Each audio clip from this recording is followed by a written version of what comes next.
बँकेतून काढून कार गाडीतील डिक्कीत ठेवलेले 2 लाख रुपये चोरट्याने लांबविले।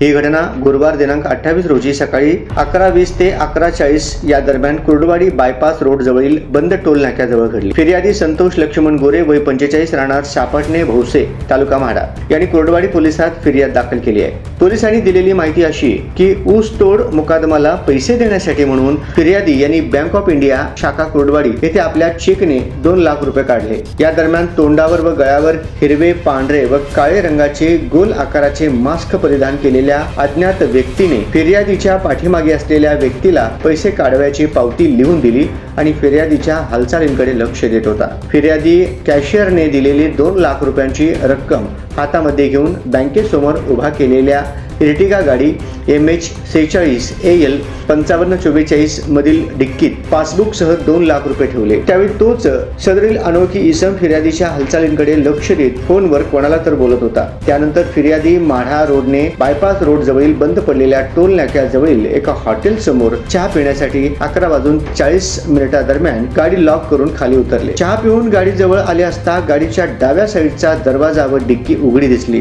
डिक्कीमध्ये ठेवलेली 2 लाख रुपयांची ठेवलेली प्लास्टिक पिशवी दिसली नाही।